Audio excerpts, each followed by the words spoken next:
bon, sont les idéaux religieux, etc. Il y a aussi les idéaux sexuels. Hein, dans le vecteur sexuel, c'est ce qui fait qu'on tombe amoureux.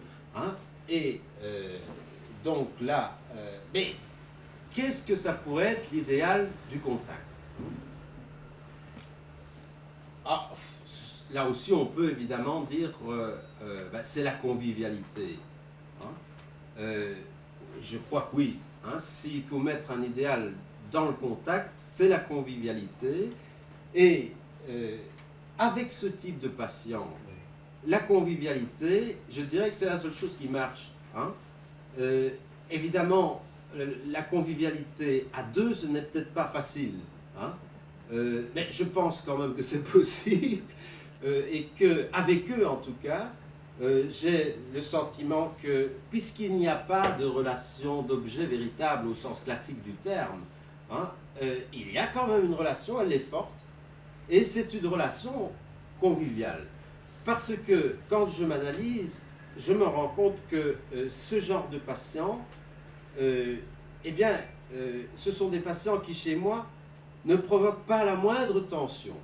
Hein. Je veux dire que parfois, enfin bon, la tension c'est difficile à définir, mais il y a de ces patients qui, bon, on sent, on doit s'analyser pour voir qu'est-ce qui provoque la tension. Hein.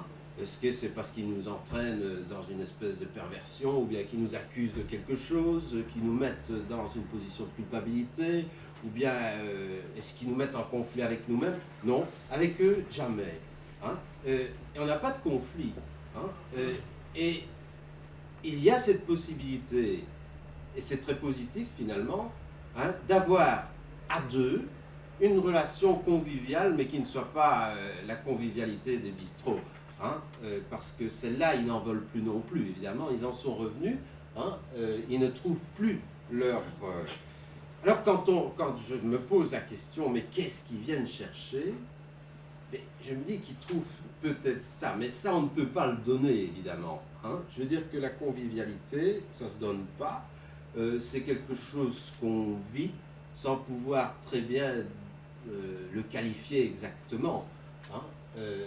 Alors, bon, je crois que je vais m'arrêter là pour permettre qu'il y ait une discussion, hein, parce que, mais je dirais encore quelque chose à propos de Marie, hein, puisque son histoire a continué.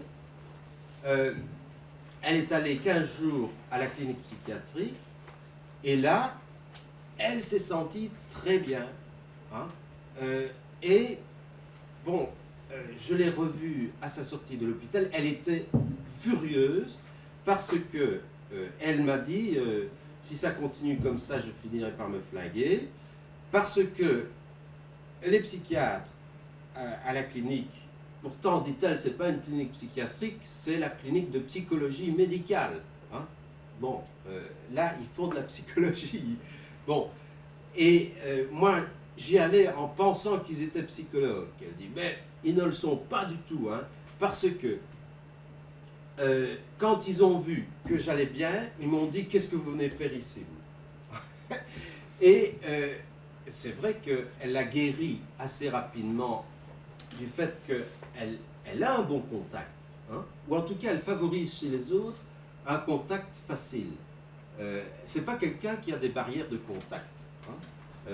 Donc on vient vers elle. Elle, évidemment, ça lui fait peur. Hein. Et d'ailleurs, bon, dès qu'on demande autre chose que du contact, comme du sexe par exemple, bon, là, ou bien on lui demande de travailler pour un idéal quelconque, là, elle ne sait pas ce que c'est, elle ne comprend pas. Mais si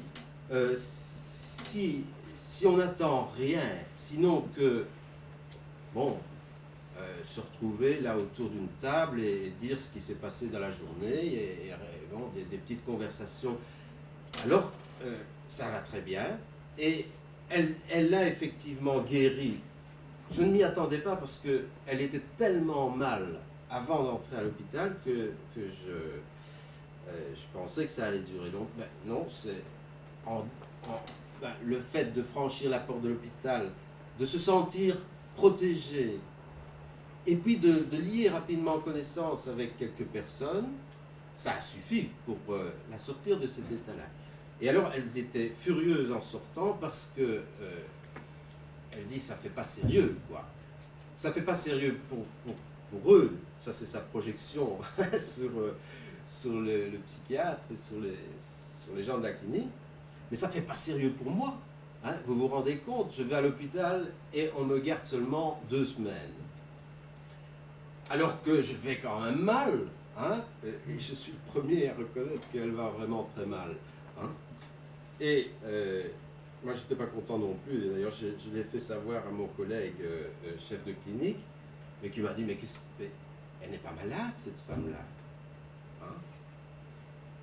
Elle n'est pas malade. Hein. Elle n'a qu'à prendre des antidépresseurs. Mais je dis, les antidépresseurs, ça ne marche pas. On les a déjà tous essayés. Alors, j'espérais bien qu'en allant, hein, comme c'est un ami, j'espérais bien qu'en allant chez toi, elle allait être recueillie pendant un certain temps. Hein, le temps, je ne sais pas quoi, de se refaire, quoi, de respirer un peu à nouveau. Enfin bref, maintenant que ça fait 15 jours qu'elle est sortie, elle s'est quand même ressaisie. Et bon, ça, sans doute que,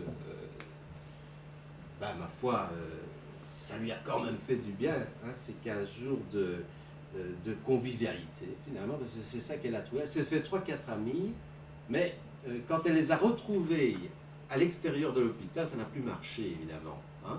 Alors là, ce qui montre bien que c'est à quel point, chez ce genre de sujet, l'environnement a une énorme importance, et dès que...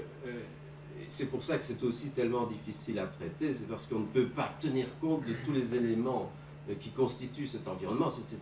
L'environnement, c'est quelque chose de global, hein, et c'est bien pourquoi on ne sait jamais quand ils rechutent, pourquoi ils ont rechuté. Il y a un élément dans l'environnement qui les a fait basculer, mais on ne sait jamais très bien lequel. Hein. Enfin, quelquefois, comme ça, on met le doigt, hein, sur ce qui ne va pas, mais en même temps, sur ce qui va. Hein, parce que ce qui ne va pas, c'est aussi ce qui va d'une certaine façon. Et c'est par là que finalement, pour en revenir à mon point de départ, c'est par là que on ne doit pas désespérer. Et finalement, bon, ce sont des patients qui, à condition que on les accompagne comme ils souhaitent qu'on les accompagne, et ils ne demandent pas grand-chose. Hein. J'ai fait toute une tirade sur la demande. Là, c'est vrai que c'est des gens qui ne demandent pas grand-chose, et ils demandent simplement qu'il y ait ce quelque chose d'indéfinissable qui est le vivre ensemble, quoi. Évidemment, comme thérapeute, notre action est très limitée. Hein, mais quand même, puisqu'ils nous font confiance, on ne va pas aller les décevoir sur ce plan-là.